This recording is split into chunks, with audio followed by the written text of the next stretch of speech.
Bonjour à toutes, bonjour à tous. Nous allons avoir le plaisir d'avoir une conversation entre nous pour ouvrir la très belle exposition fascinante de porcelaine qui commence aujourd'hui et qui va se prolonger jusqu'à la fin du mois de janvier, jusqu'au début du mois de février, c'est cela ? Alors, cette conversation que je vais tenter de mener, de diriger, d'organiser, rassemble Sylvain Dubuisson et Frédéric Bernardeau. Sylvain Dubuisson est architecte, appartient d'ailleurs à une longue dynastie d'architectes, grand-père architecte, père architecte, fils architecte et designer. Et il est notamment l'auteur de la crèche que vous avez pu voir au milieu du patio. Et Frédéric Bernardeau, qui, avec son frère, préside aux destinées de la maison Bernardeau, très belle manufacture de porcelaine, qui est évidemment à la source de cette exposition et de la crèche que vous allez pouvoir admirer à nouveau à la fin de notre conversation. Malheureusement, les difficultés ferroviaires ont compliqué le trajet de nos deux visiteurs, si bien que nous allons devoir être très rigoureux sur l'emploi du temps.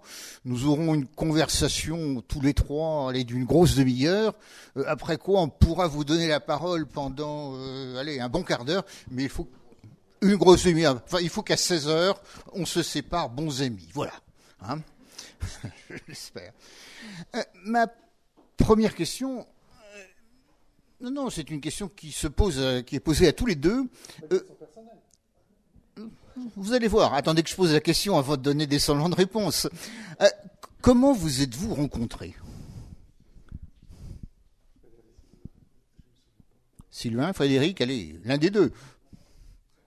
Ça marche. Ça marche ? Ah oui. Non, ça ne marche pas. Non, mais c'est comme si on n'avait pas eu besoin de se rencontrer parce qu'on s'en souvient plus. Ça veut dire que ça remonte. C'est presque nos dynasties qui se sont rencontrées peut-être. Voilà. Je sais pas. Je vois pas le moment précis. Alors, comment vous êtes-vous rencontrés autour de cette crèche ou au sujet de cette crèche ? Frédéric. Bon, alors, effectivement, je confirme, je n'ai plus de souvenir de notre rencontre, mais ça devait être quelque chose de tout à fait naturel, et en tout cas, c'était certainement... Oui, je pense que on a dû se croiser quelque part, et on a dû se dire bonjour, et puis de se dire... Vous vous êtes plus. Oui, et je pense qu'on a dû dire, on va se revoir.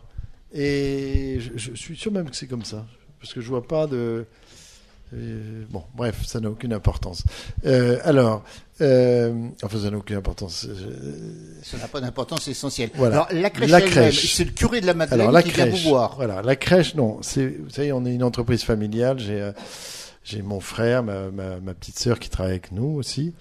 Et un jour, le curé de la Madeleine croise mon frère et lui dit, lui rappelle une vieille tradition qu'il y avait à la Madeleine, où les maisons qui avaient des boutiques autour de la Madeleine à Paris, cette église que vous devez connaître, les maisons qui étaient autour de la Madeleine offraient la crèche de Noël au curé, et cette tradition avait disparu, et bon, le curé, il se trouve, croise mon frère, lui parle de ça, et Michel lui dit, écoutez, vraiment c'est une tradition, c'est dommage, il faut perpétuer reprendre cette tradition, et si vous voulez, l'année prochaine, nous ferons votre crèche. Bon, alors il revient au bureau et il me dit, voilà, j'ai trouvé un truc, tu vas t'occuper de faire la crèche l'année prochaine. Alors, parce que dans la maison, je m'occupe plus spécialement de la création et du marketing.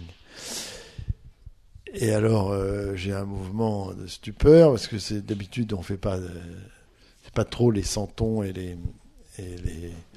les objets religieux qui sont notre activité. Et je me dis, comment est-ce qu'on pourrait faire une crèche et à ce moment-là, je me rappelle que Sylvain a travaillé sur des objets de liturgie pour les JMJ, je crois, pour le pape, hein, pour une visite du pape. Pour le pape, pour le cardinal Lustiger aussi. Et oui, et je me dis, c'est une évidence. Avec Sylvain, on avait déjà fait quelques projets ensemble, notamment une tasse absolument sublime, une tasse à café.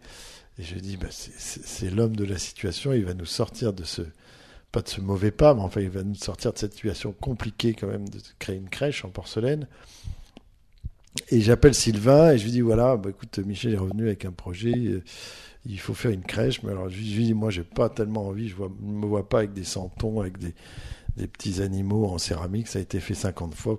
Faut que si ça t'intéresse, propose-nous quelque chose, mais que ça soit original. Voilà. Et donc, voilà, le brief était donné et Sylvain a relevé le gant et après je lui laisse la parole. Oui, alors comment avez-vous réagi quand on vous a fait cette proposition ? Moi, j'aime bien qu'on me propose des projets que je n'ai jamais réalisés avant. Ça, c'est vraiment un point. C'est-à-dire, je gratifie beaucoup les gens qui m'ont commandé des choses que je n'avais jamais faites, parce que ça fait toujours c'est toujours un pas qu'on fait dans l'inconnu, quoi. Voilà. Effectivement, je ne suis pas sûr que Frédéric m'ait dit que je ne devais pas faire de santon. Je ne suis pas sûr. Il réécrit l'histoire. Oui. Non, oui, mais moi je pensais qu'il me surestimait, que j'étais capable de faire des santons. Voilà. Et donc j'ai travaillé sur sans doute plusieurs projets, parce que j'ai toujours plusieurs projets, ou peut-être pas, je ne sais pas. Et on en est venu donc à ce projet de crèche qu'il a accepté. Voilà. Et si je peux en dire deux mots, vous devez crèche, même. Voilà. Donc, quand cette commande de crèche m'a été faite, j'ai pensé à un espace d'architecture, parce que je suis architecte. Voilà. Donc, je me dis comment créer un espace qui représente au fond la grotte. Voilà, c'était la première chose. Et en avançant, comme je n'allais pas forcément la construire en pierre, et puis que la commande venait de la maison Bernardo, donc je me dis comment on pourrait faire une crèche en porcelaine. Donc le lieu même, au lieu de penser au santon, c'était le lieu même de la crèche, quoi. Et de là est venue cette idée de faire en porcelaine le volume de la crèche et de bénéficier de la qualité, de la transparence du matériau pour rendre, je crois que c'est la lithophanie, c'est ça la technique. Suivant l'épaisseur, il y a plus ou moins de clarté, et donc de rendre une apparence de rugueuse et de rocher avec ces plaques de porcelaine. Voilà. Et après est venue toute la question de la construction, du support, qui donc est en bois, et au fil du temps est venu à représenter disons, le personnage de Joseph qui était charpentier. Voilà. Donc la présence analogique de Joseph, elle est dans la construction en bois. Voilà. Et ensuite, le personnage de Marie, lui, il est dans le voile qui donne, par rapport au dessin qui est très, très, très dur de la découpe, par exemple du volume. Donc il y a une espèce de douceur, de cette espèce d'enveloppement maternel qui est donné par ce tissu. Et puis le sujet lui-même donc du Jésus donc est représenté par l'auréole couchée d'une certaine façon dans une étendue de sable. Voilà, qui rappelle aussi à cette idée analogique du désert et de l'Orient, ou du Moyen-Orient. Alors, dans cette crèche, qu'est-ce qui est en porcelaine et qu'est-ce qui ne l'est pas ? Alors, ce qui est en porcelaine, c'est toute la confection intérieure de la surface translucide, enfin, en lithophanie. L'auréole est en porcelaine. On croit que c'est en métal, mais elle est en porcelaine. Et il y a une espèce d'inversion du thème du ciel, puisque les étoiles sont à l'intérieur, qui sont aussi en porcelaine. Alors, cette crèche, donc créée pour l'église de la Madeleine, a depuis été présentée dans de nombreux endroits, à Los Angeles, à New York, à Milan, dans une autre église parisienne, à Limoges, bien sûr. Mais je crois que c'est la première fois, ou une des premières fois, que cette crèche est présentée ailleurs que dans une église. Oui, c'est la première fois. Alors, l'expérience de la crèche, c'est une expérience d'immersion, en fait. Je ne sais pas si les gens le ressentent, mais dans la façon dans sa taille et dans ce qu'elle essaye de montrer, moi, je pense que c'est quelque chose qui a trait avec le phénomène d'immersion. Et ici, dans cet espace qui est plus restreint qu'une église, en fait, le volume lui-même n'est pas étouffé par la grandeur de l'espace d'une église, et je trouve que ce phénomène d'immersion, il est plus présent ici. Voilà, c'est cette différence que je peux noter. Frédéric, comment avez-vous réagi au projet de Sylvain? Avez-vous été surpris, décontenancé, admiratif, ou tout ça à la fois? C'est vrai que je lui ai pas dit de pas mettre de santon, mais je l'ai pensé. Vous y attendiez un peu. Je l'ai pensé parce que c'est vrai que les santons sont généralement souvent en céramique ou en choses comme ça, et j'aime pas refaire ce qui a déjà été fait. Puis bon, et donc quand Sylvain est arrivé avec le projet, je pouvais être qu'enthousiaste et à 100% sur l'idée. Et puis je trouve que la dimension spirituelle est encore plus forte. Parce qu'effectivement, on est on est vraiment dans une quête spirituelle. On n'est plus dans le narratif avec l'image d'Épinal de la crèche que l'on peut avoir. Ça nous transporte un peu. Et moi, j'étais très enthousiaste. Et par contre, je me suis demandé si le curé de la Madeleine allait être aussi enthousiaste que nous. C'était mon interrogation. Eh bien, c'est un homme extraordinaire. C'est un homme extraordinaire qui a été emballé tout de suite par le projet. Tout de suite, il a essayé d'imaginer où est-ce qu'il allait placer la crèche dans l'église, parce que c'est une église qui ressemble plutôt à un temple. Hein. C'est vraiment. Donc, on a tout de suite cherché l'endroit où la placer. Et comme le disait Sylvain ce matin, il a eu une réaction extraordinaire parce que effectivement, il y a les paroissiens qui sont venus le premier jour et certains, il y en a un qui était un petit peu décontenancé, et il s'adresse au curé, il dit: mais monsieur le curé, où est l'âne? Où est l'âne dans cette crèche? Où est l'âne? Et le curé lui a répondu: mais il est là où vous êtes, là. J'ai trouvé que c'était de sa part, qui était un homme d'un certain âge, hein, c'était un formidable message. Ça prouve que l'Église sait avoir une ouverture d'esprit, et c'était un homme extrêmement bienveillant et bien pensant, en tout cas. Voilà. Je voudrais qu'on revienne en arrière, là, bien avant la crèche. Mais les béotiens comme moi peuvent être étonnés que la maison Bernardaud fasse travailler des artistes. Après tout, on se dit que la porcelaine, c'est des assiettes, c'est des plats, c'est des soupières, enfin c'est des objets destinés à manger. Qu'est-ce qui fait que vous êtes écarté de cette vocation purement utilitaire de la vaisselle pour faire de la porcelaine un support de création artistique? La porcelaine, c'est un médium, comme vous le dites, mais qui peut avoir une fonction, un usage, c'est le plus souvent, hein, mais aussi ça peut servir aussi à donner un message. Et les certaines des collaborations artistiques qu'on a pu avoir, effectivement, sont des objets qui n'ont aucune fonctionnalité, mais c'est une question piège que vous me dites. Mais non, mais il y a toujours eu dans la porcelaine un grand souci de l'art décoratif quand même. Hein, très, très, très foisonnant, je dirais. C'est-à-dire en dehors du côté strictement utilitaire, il y a quand même une possibilité de représentation très, très importante, de motifs, de formes, qui a été beaucoup, beaucoup utilisée. Oui, la qualité plastique, que ce soit la gravure avec le traitement de la lumière, soit en translucidité, soit en réflexion, ou la couleur, puisque la porcelaine, c'est un matériau qui se décore très bien, avec des ors, avec des palettes de couleurs extraordinaires. Après, on peut faire beaucoup de choses. Nous, à l'origine, notre métier, c'est plutôt la table, les objets de table.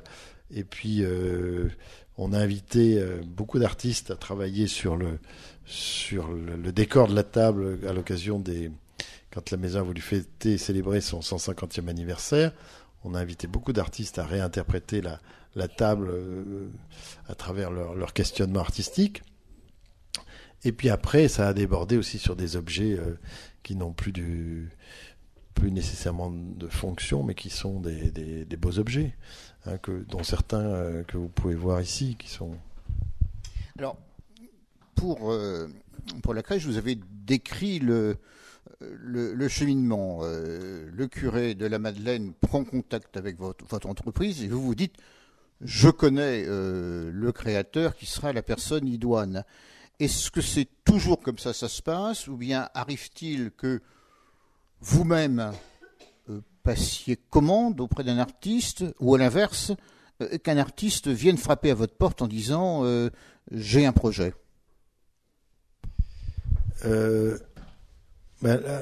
l'origine, c'est toujours une rencontre et l'envie de faire quelque chose ensemble.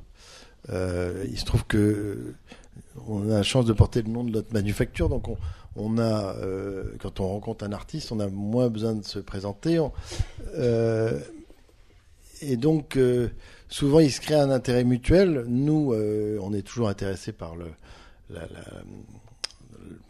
la découverte artistique, le geste, enfin tout ce qui va pouvoir enrichir nos connaissances, notre savoir, et mettre à disposition notre savoir-faire à l'artiste est aussi quelque chose qui nous séduit beaucoup. Donc, on a eu la chance dans notre vie professionnelle, mon frère et moi, de croiser souvent des artistes avec lesquels on a eu plaisir à se revoir et à essayer d'imaginer des projets, sans avoir nécessairement préalablement de but ou de définition d'objet. Avant de faire la crèche avec Sylvain, moi j'ai dit à Sylvain, écoute, j'aimerais bien un jour que tu fasses quelque chose pour nous, mais je n'avais pas d'idée préconçue, et puis ça a pris du temps, et un jour il est arrivé avec une tasse absolument magnifique qui s'appelle Tassano, qui pour nous fut une prouesse technologique pour arriver à respecter l'idée du créateur. Voilà. Puis, Sylvain, quel plaisir particulier éprouvez-vous à travailler sur ce matériau? Quels sont ses charmes et aussi les difficultés qu'il présente?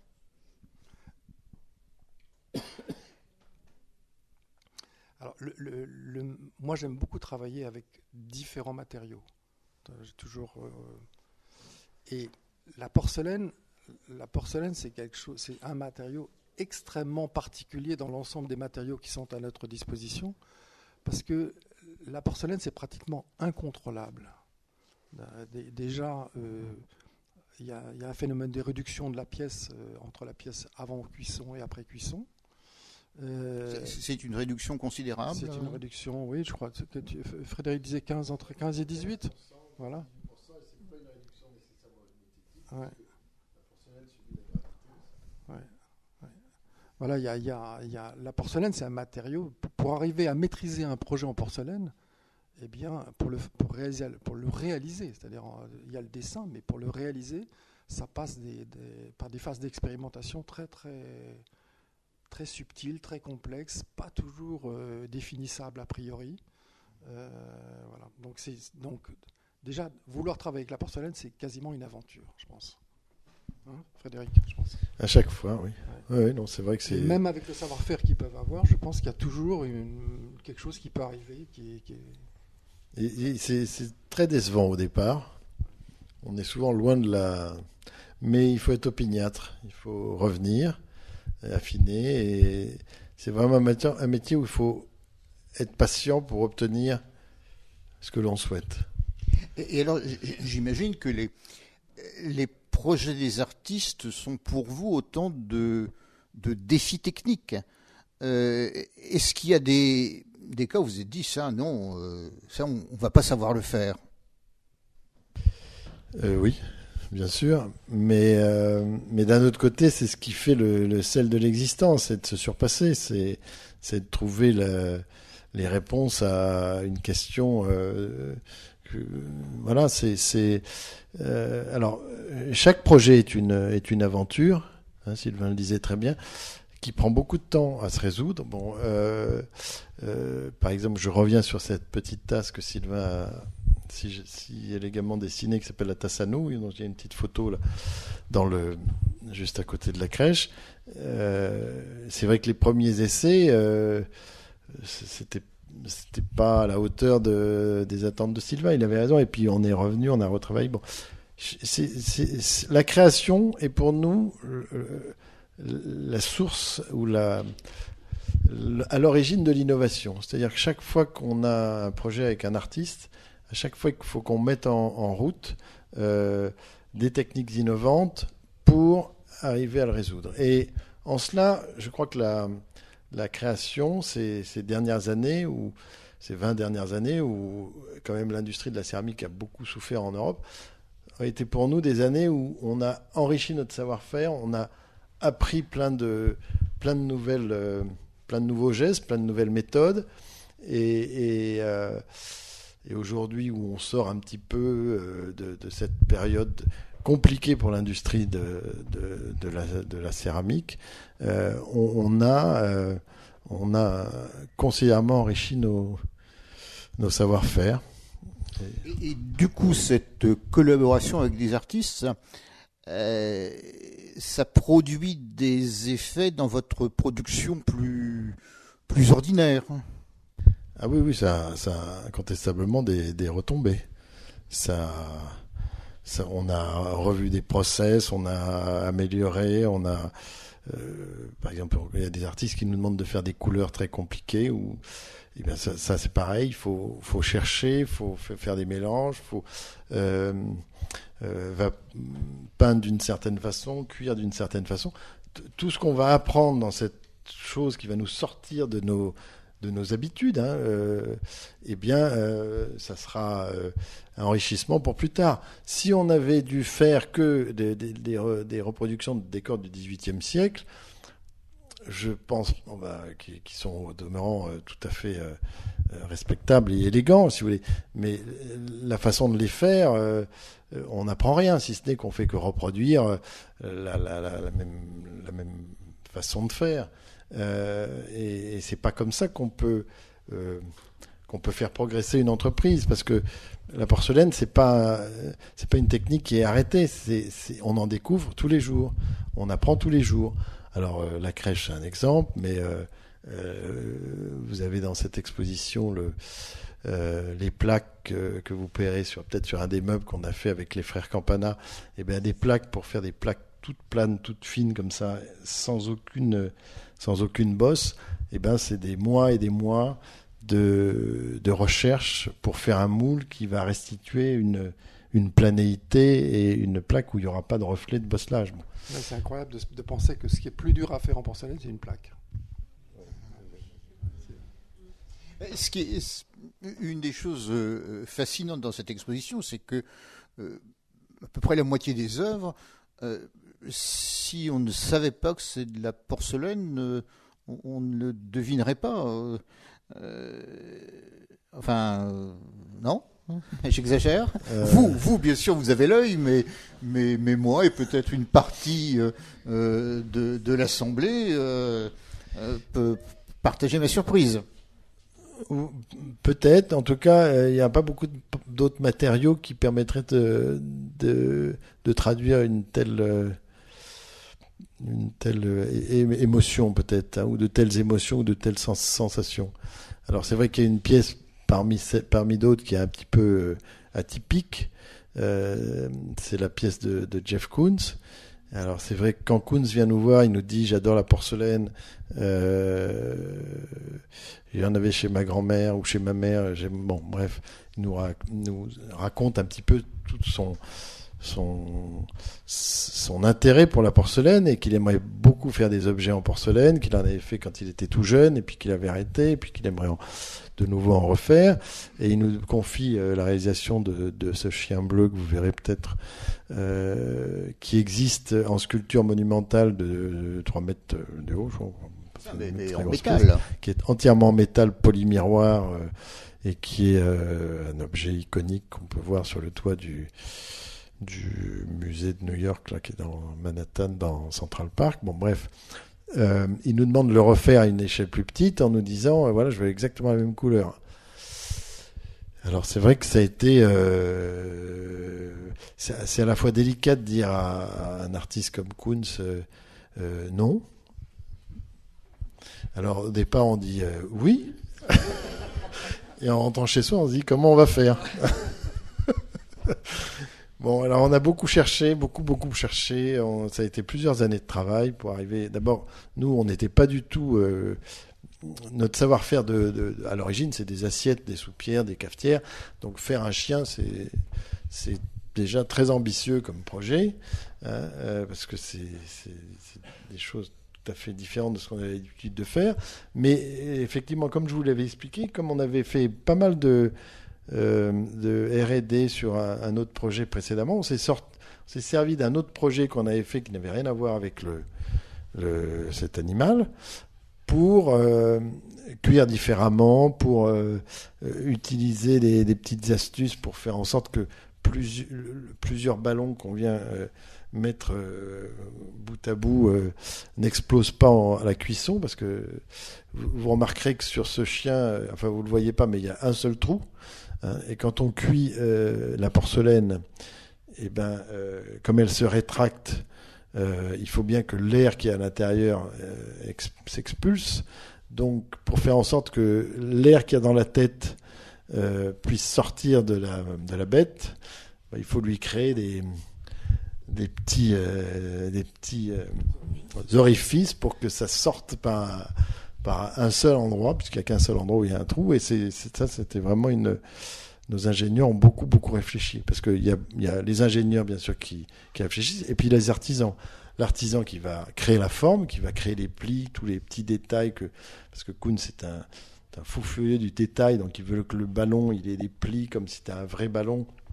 Et donc ça c'est un travail de purement manuel que va donner l'artisan, le modeleur, qui est un sculpteur émérite, enfin qui est vraiment quelqu'un qui a un savoir-faire inestimable, et l'ingénieur qui est derrière, qui va dire oh là là, pour que l'ensemble sorte avec l'inclinaison de la queue comme ça, les oreilles comme ci, le machin, il va falloir cuire de telle façon, positionner l'objet dans le four de telle manière. Bon, bref, c'est très c'est beaucoup de chiens jetés avant d'arriver à en faire un bon. Voilà.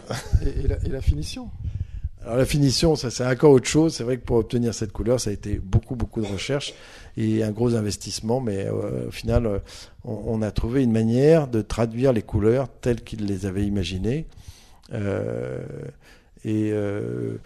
Grosso modo, c'est un projet où on a mis un peu plus de 2 ans pour arriver à obtenir un accord de sa part. Et c'est 2 ans sans relâche. Sans relâche. Et alors, quelle a été la réaction de Koons quand il a vu le travail accompli? Mais c'est pas des gens qui s'étonnent, si vous voulez. Oui, c'est normal, quoi. Voilà, c'est ce qu'ils voulaient, donc voilà, il vous dit merci, voilà. Alors, vous avez insisté sur les retombées en matière de savoir-faire technologique de cette coopération et des artistes. Il me semble qu'il y a une autre retombée, je l'imagine, qui est sur le personnel. Il doit y avoir une immense fierté de faire ce genre de travaux. Alors, vous avez tout à fait raison. Je pense que à la fois le travail avec les artistes, entre les artisans et les artistes, c'est pour nos artisans une réelle fierté, puis un réel plaisir. Moi, Sylvain, il pourra en témoigner. Et les artisans, ils ont plaisir à être en contact direct avec l'artiste. C'est un moment de confession où ils se parlent, où ils se parlent pas, mais enfin ils se comprennent. C'est-à-dire que l'artiste lui montre le dessin, l'artisan va lui dire oui. Et c'est un moment où nous, on doit se mettre en retrait. Hein. C'est un moment où il faut laisser les créateurs se comprendre et faire le projet. Ça, c'est très important. Après, dans une entreprise comme la nôtre, c'est vrai qu'on a essayé de cultiver ces années passées le désir le plaisir bien sûr du travail accompli, mais le plaisir du challenge. C'est-à-dire que surmonter les difficultés, ça fait partie de la culture d'entreprise. Voilà. Aujourd'hui, c'est vraiment au cœur de de la motivation de nos équipes et de notre personnel, c'est de savoir répondre à des projets qu'on n'a jamais réalisés. Voilà, c'est vraiment dans le... Sylvain, pouvez-vous nous dire deux mots justement de ce compagnonnage entre artistes et artisans?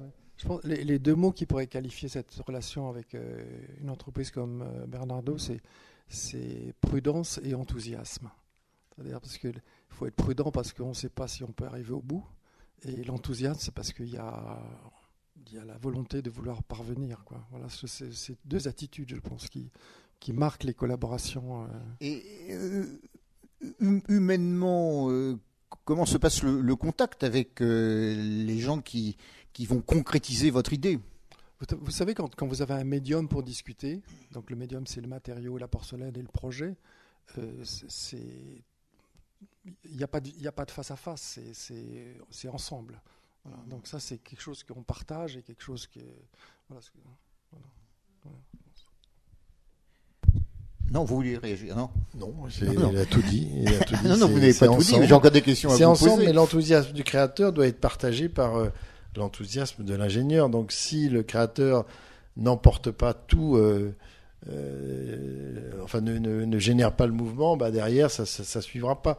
Donc on a la chance, et c'est une grande chance dans notre maison que cet enthousiasme soit au cœur de chacun, voilà, dans les projets qui leur sont présentés. Voilà. Alors, j'ai la très nette impression que vous êtes quand même un peu singulier dans le paysage. Je ne veux pas dire le contraire d'ailleurs. Pas seulement dans le domaine de la porcelaine, mais peut-être dans le domaine industriel en général. Sylvain, tout à l'heure, vous me disiez, bon, la plupart des patrons de l'industrie, c'est des ingénieurs. Ingénieurs technocrates. Ingénieurs technocrates. Quand je travaille avec des industriels italiens, j'ai vraiment l'impression d'être face à des hommes de culture.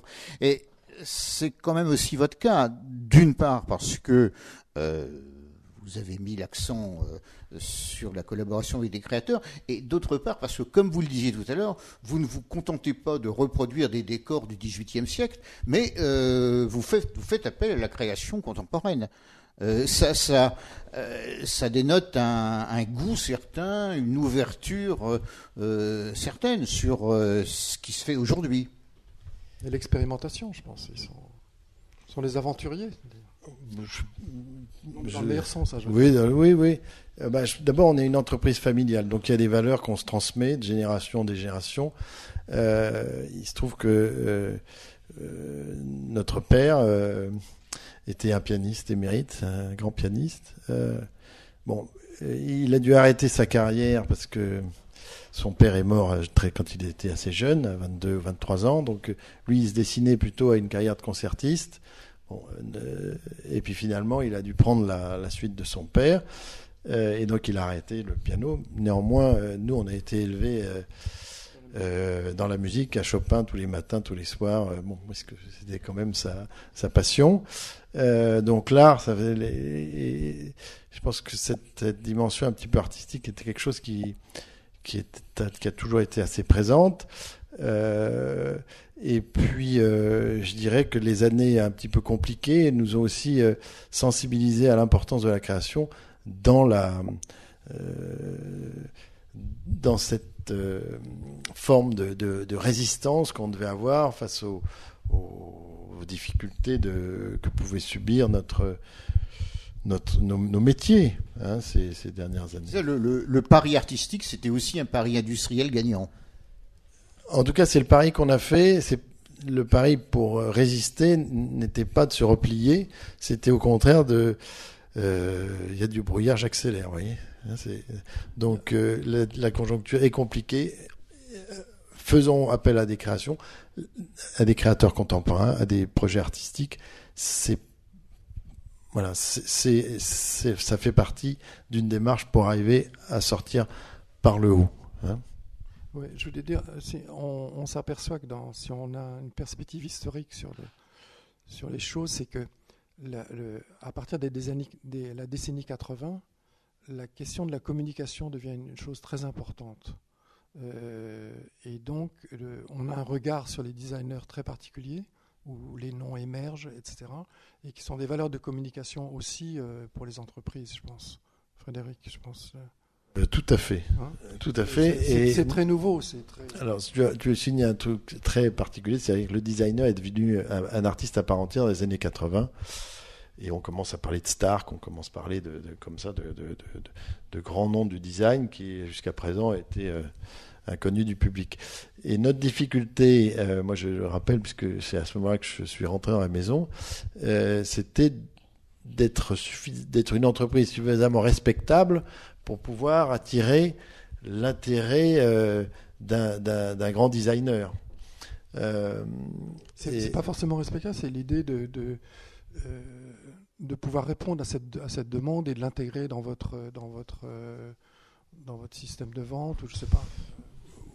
Il y a tout, oui. Moi j'avais ce sentiment-là, mais probablement je me disais, mais jamais on sera assez beau pour eux. Ils vont. Mais probablement dans l'esprit des designers de l'époque, des grands créateurs de l'époque, il y avait ce souci de se dire, est-ce qu'ils vont savoir vendre ça, est-ce qu'ils vont savoir faire ça aussi bien que je le souhaite. Et il y avait probablement plein d'interrogations. Toujours est-il qu'il y avait une certaine... il fallait y aller pour les convaincre. Voilà, il fallait... Une dernière question à l'un et à l'autre avant de passer la parole à la salle. Vous avez l'air de pas trop mal vous entendre. Est-ce que vous pourriez, dans un avenir pas trop éloigné, conduire à nouveau des projets communs ? On a toute la vie pour ça. Oui, mais dans un avenir pas trop éloigné. Non, on en parlait. Sans attendre le siècle prochain. Non, on a des projets dans les tiroirs qu'a dessiné Sylvain, qu'on a commencé à maqueter, mais des fois il faut l'opportunité, le bon moment, le bon timing. Voilà. On a un projet magnifique là qui va venir, mais dont on ne peut pas parler. Écoutez, vous reviendrez nous en parler dans quelques temps.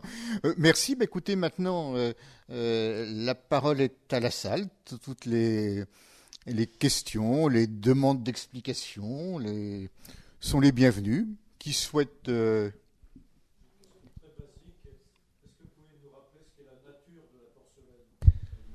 Alors, non, c'est une très bonne question. Effectivement, on vient de là. Alors, la porcelaine, c'est une céramique qui est faite avec plus de 50% de kaolin. Il y a 3 argiles, du quartz, du fête-pâte et du kaolin. Et le kaolin rentre pour plus de 50% dans la composition de la pâte. Après, la propriété de la porcelaine, c'est cette céramique, on va la cuire à 1400 degrés, ce qui va lui donner ce qui va la vitrifier. Et donc, ça va lui donner une sonorité bien particulière et un toucher aussi très, très doux et très, très soyeux. À la différence d'autres céramiques, la porcelaine n'a aucune porosité. Donc, c'est un matériau qui présente beaucoup de qualités, notamment pourquoi elle s'est imposée très rapidement sur les sur les tables royales, c'est-à-dire que c'est une céramique qui est contrairement à une idée reçue qui est très dure, parce que comme elle est cuite à 1400 degrés, elle a beaucoup de... Mais enfin, je ne veux pas te dire de dénigrer les autres céramiques, mais elle ne capte pas les odeurs ou voilà, quand on mange dedans et qu'on la passe sous l'eau, après elle n'a pas capté, elle ne garde pas une partie du repas. Du temps de Louis XIV, il y avait des assiettes en porcelaine? Alors non, Louis XIV mangeait dans de la vaisselle en or. Et puis la porcelaine, on ne savait pas la faire en Europe à l'époque. On découvre les premiers gisements de kaolin à Limoges en 1740, 1745, quelque chose comme ça. Et l'industrie de la céramique va se développer, de la porcelaine, pardon, va se développer dans la région de Limoges au départ. Il y a plein de petits ateliers qui se créent. Et la porcelaine à l'époque, on fait que le blanc à Limoges. On fabrique que le blanc, on décore pas du tout. La décoration était faite à Vincennes ou à Sèvres, qui avait un privilège royal. Louis XV et Louis XVI n'avaient accordé le privilège de la décoration de la céramique qu'aux manufactures royales. Donc Limoges livrait le blanc et Sèvres décorait. Et ça jusqu'à la Révolution. Une autre question? Oui. C'est une observation. On peut dire que la porcelaine, on peut la faire chanter. Oui, mais vous avez fait raison, c'est extrêmement sonore. Hein.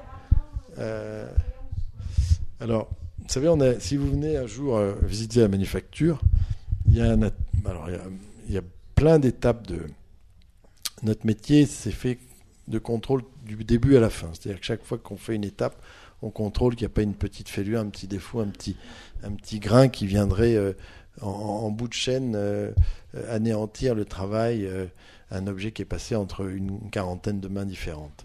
Donc il y a les contrôles tout le temps. Et à un moment de la fabrication, quand la porcelaine a été cuite la deuxième fois à 1400 degrés, on vérifie toutes les pièces. Et pour vérifier qu'il n'y a pas de fêlure, on donne un petit coup de crayon sur chaque tasse, sur chaque pièce pour voir si elle sonne correctement. Et il y a une grande salle comme ça où toutes les personnes qui contrôlent trient les porcelaines, les bonnes, les moins bonnes, les très mauvaises, bon, bref. Et ça sonne dans tous les côtés de cette pièce. C'est quelque chose qui est assez touchant. Voilà. Oui, madame.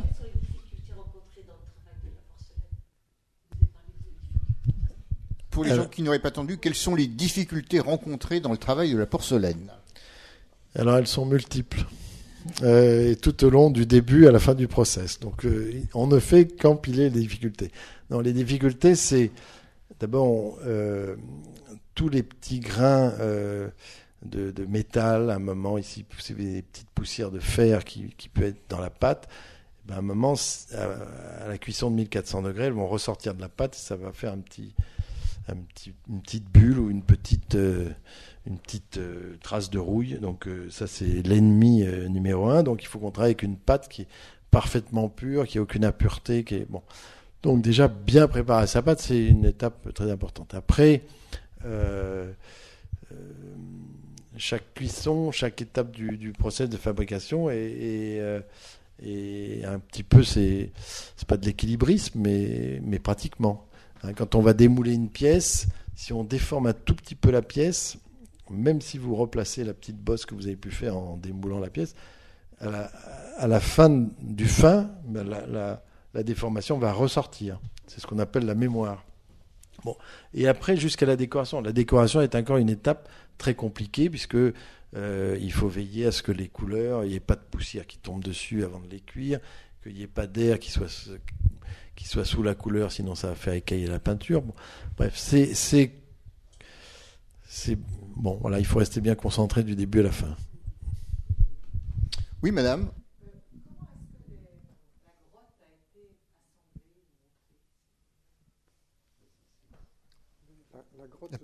Parlez dans le micro. Ah oui, pardon.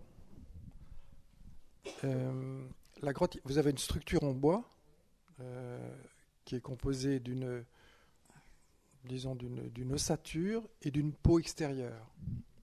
Donc ça forme des caissons, et les caissons sont remplis à l'intérieur par les plaques en porcelaine qui sont fixées par les étoiles.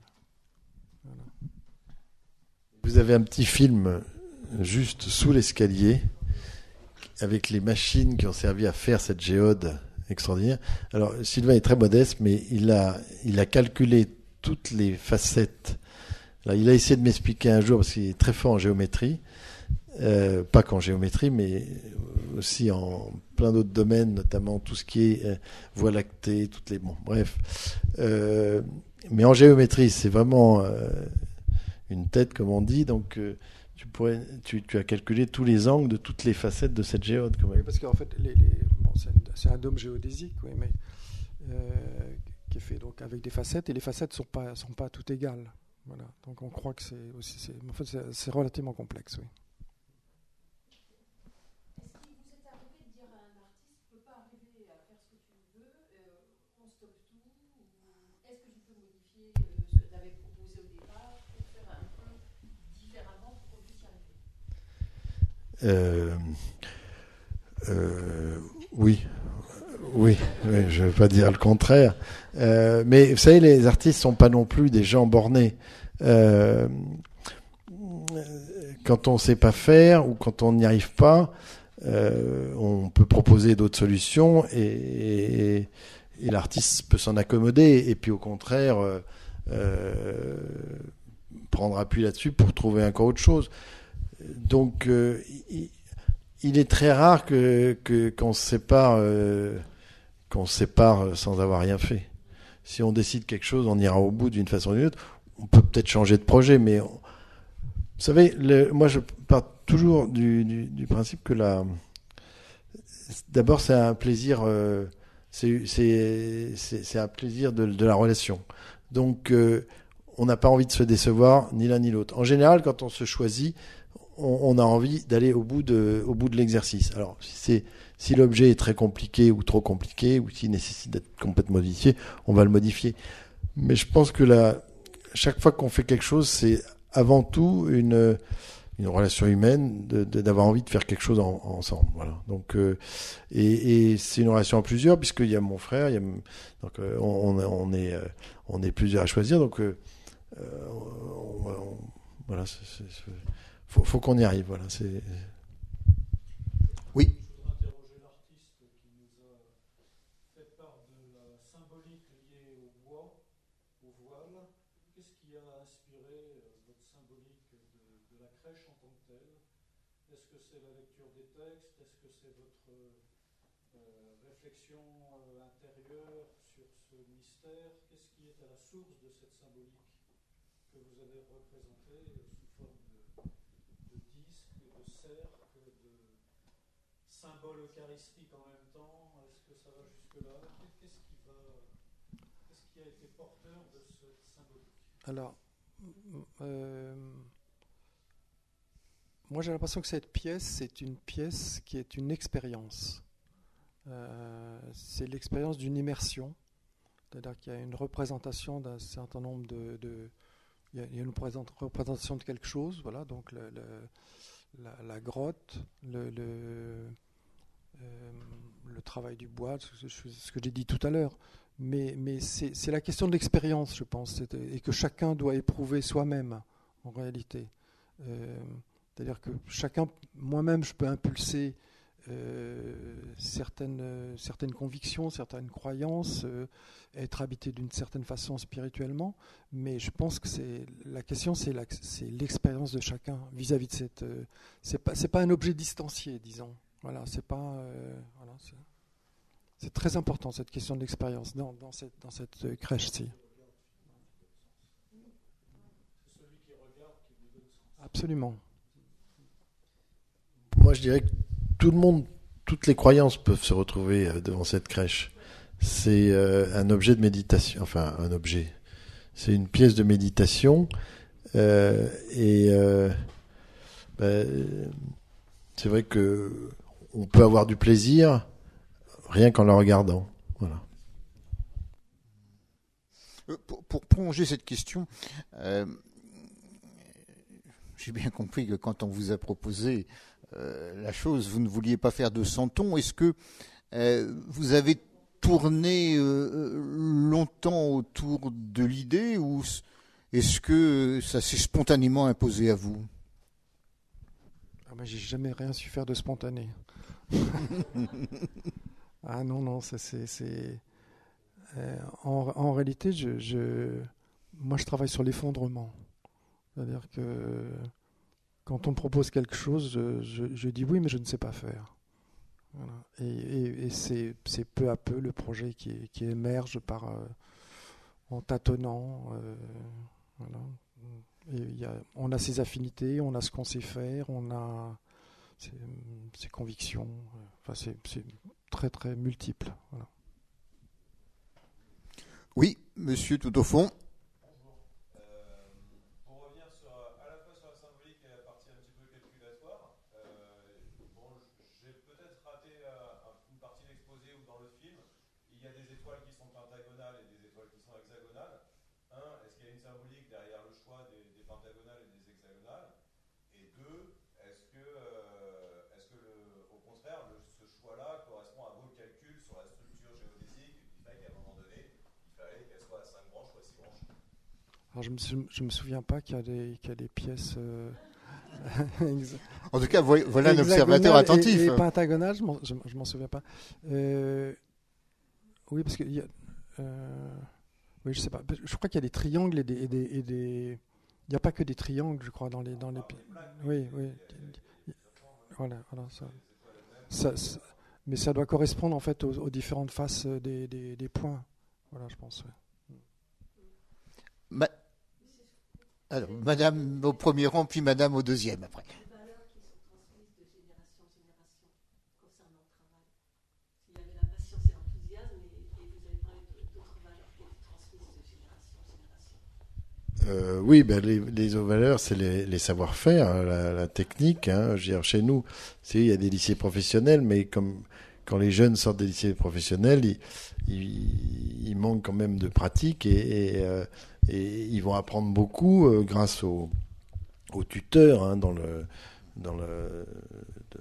bon, donc la transmission de métier est quelque chose qui est essentiel dans des métiers comme les nôtres. Donc il faut apprendre à donner, il faut que les jeunes qui arrivent, ils acceptent de recevoir. Donc la transmission est quelque chose d'essentiel. Bon. Alors après, la transmission, c'est peu aussi dans une entreprise familiale comme la nôtre. Ça se fait aussi à chaque génération. C'est pas forcément une évidence. Et donc ça se prépare. Oui, par exemple, vous me disiez tout à l'heure que le fait que ce soit une entreprise familiale qui a donc une pérennité de la direction, c'est ce qui facilite aussi le contact avec les artistes. Une entreprise où la direction change tous les 5 ans, c'est difficile d'établir des relations durables de confiance. Oui. Enfin, je suppose. Maintenant, je peux pas parler, mais dans notre cas, c'est vrai que c'est des relations de long terme. Oui, c'est tout à fait. Madame. Une question quant à votre collaboration avec les artistes. Est-ce que ce sont des pièces uniques ou est-ce que ce sont des séries? Est-ce que ça a une vocation commerciale ou est-ce que c'est tout ça? Alors ici, je crois que la seule pièce qui n'a pas de vocation commerciale, c'est la crèche. Ouais. Donc celle-là, elle a aucune. Il n'y aura pas de deuxième numéro, de numéro 2. Il y aura peut-être un deuxième numéro, il y aura peut-être un autre, mais en tout cas, elle ne sera jamais vendue et n'a pas été conçue pour ça. Par contre, les autres objets, me semble-t-il, ont tous vocation à être un jour achetés. Ou on l'ont eu parce que tout n'est plus en vente, puisqu'il y a quelques pièces d'archives. Voilà. Oui. Avez-vous des liens avec les émailleurs limousins dans les œuvres? Alors, on a d'abord, c'est une bonne. Les émailleurs limousins, en tout cas, on leur doit beaucoup, puisque je pense que quand Limoges a eu le droit de décorer sa porcelaine, on a dû certainement faire, j'étais pas là, mais on a dû certainement faire appel au savoir-faire et à la technique des émailleurs qui étaient des peintres émérites depuis des siècles à Limoges et qui ont certainement facilité cette connaissance de la peinture avec des oxydes métalliques qui se développent à haute température, comme les couleurs que l'on utilise. Moi, aujourd'hui, les émailleurs, le problème, ils ont un problème de création, hein, incontestablement. Il y a eu à Limoges une biennale de l'émail, mais c'était une trentaine d'années. Je crois que M. Dubuisson, à l'époque, avait dû participer à cette biennale, me semble-t-il, si vous pouvez nous le confirmer.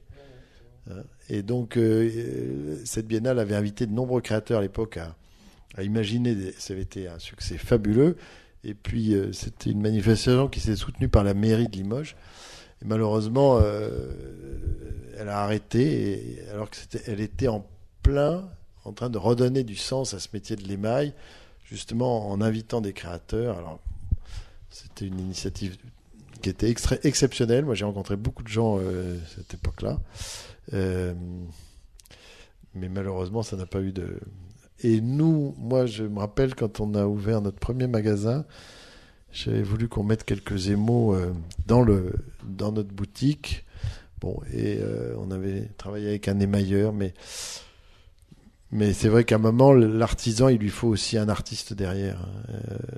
C'est l'exigence aujourd'hui, à notre époque, aussi bien en termes de réalisation que d'inspiration artistique, nécessite d'avoir des artistes et des artisans. Voilà. Madame, vous allez poser la dernière question, car après, il va falloir...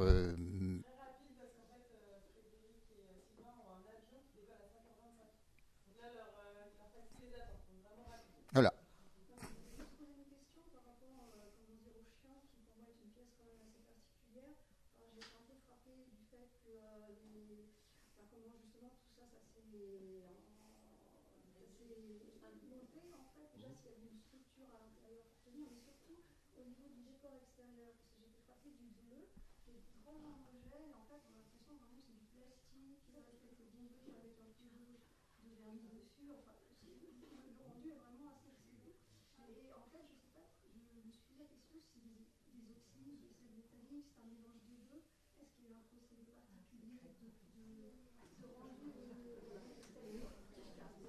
Alors là, vous me poussez dans votre retranchement. Il va falloir qu'on prenne le taxi, Olivier. Sylvain. On va faire un vidéo de taxi. Non, c'est un procédé spécial, ça c'est sûr. Il y a c'est un traitement particulier, voilà. Mais c'est vrai qu'on a suivi fidèlement la demande de l'artiste d'avoir des couleurs comme celle-ci, et pour les obtenir, on a été obligé de mettre au point une méthode tout à fait particulière qui n'est pas la méthode de décoration traditionnelle de la porcelaine avec des couleurs qu'on cuit à 1000 degrés. C'est la sublimation ?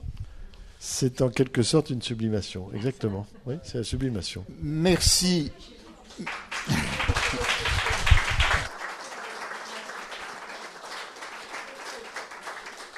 Merci Sylvain, merci Frédéric de votre venue et de la qualité de vos interventions. Merci de votre attention. Et puis maintenant, vous êtes éclairés, je dirais, pour aller jeter à nouveau un œil sur cette très belle exposition.